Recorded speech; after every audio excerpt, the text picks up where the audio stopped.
everyone, I am your teacher Lara and we are here to discuss about the communication for various purposes. Why do people communicate? We communicate for a variety of reasons.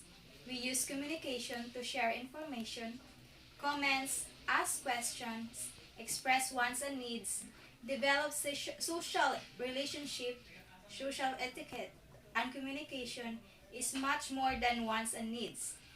And humans are creative beings, and they know how to communicate in various and creative ways through verbal, non-verbal, linguistic or non-linguistic cues. What is the purpose of communication? First is to inform. It is to impart knowledge to the clarify information and to secure. Second is to evoke. It is means to rely on passion and controversy to make a point. Third is to entertain.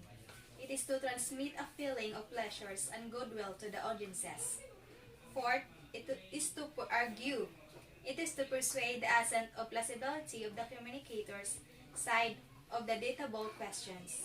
And lastly is to persuade.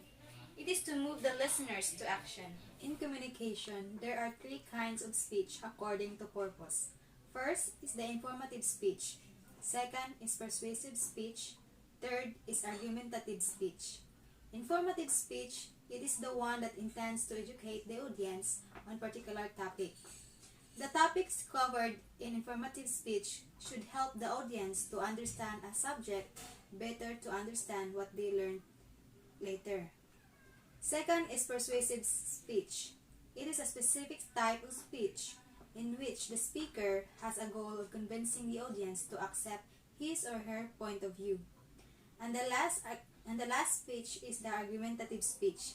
It is a persuasive speech in which the speaker attempts to persuade his audience, alter their viewpoints on controversial issues. It aims to radically change the opinions already held by the audience. There are four kinds of speech according to their delivery. First is read speech. It is a speaker asked to read a text as a dictation test. Second is memorized speech. It is the act of memorizing the information in a speech and presenting it without using notes. Third is impromptu speech, a speech that a person delivers without predetermination or preparation. And lastly is impromptu speech, limited preparation speech event based on research and original analysis. Extemporaneous speaking is a competitive speaking event in the United States in both high school and college forensic competition. Obtaining and disseminating information. First is the primary sources, second is secondary sources. Primary sources are documents and original artifacts from people who participated and witnessed an actual event in history. Example for this is the interview and transcript, statistical data, and works of arts.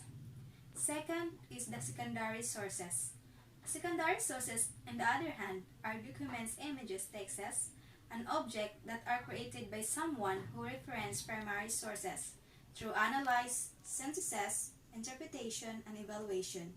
Example for this is the journal artifacts that comment on analyzed research, textbook, dictionaries, and encyclopedias.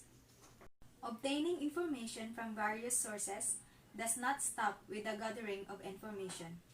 It is also the responsibility of the researcher to critically evaluate each sources of information. To ensure the use of quality information, one test to achieve this purpose is the CRAP test, or CRAAP test. It stands for Currency, Relevance, Authority, Accuracy, and Purpose. C is for currency.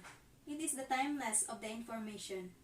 R is for relevance, the importance of information for your needs. A is for authority. It is the source of the information. Another A is for accuracy. It is the reliability, truthfulness, and correctness of the content. And P is for the purpose. It is the reason for the information exists.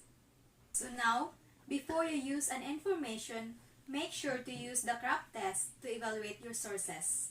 And that's all for this lesson. I hope you learned something. Goodbye and thank you.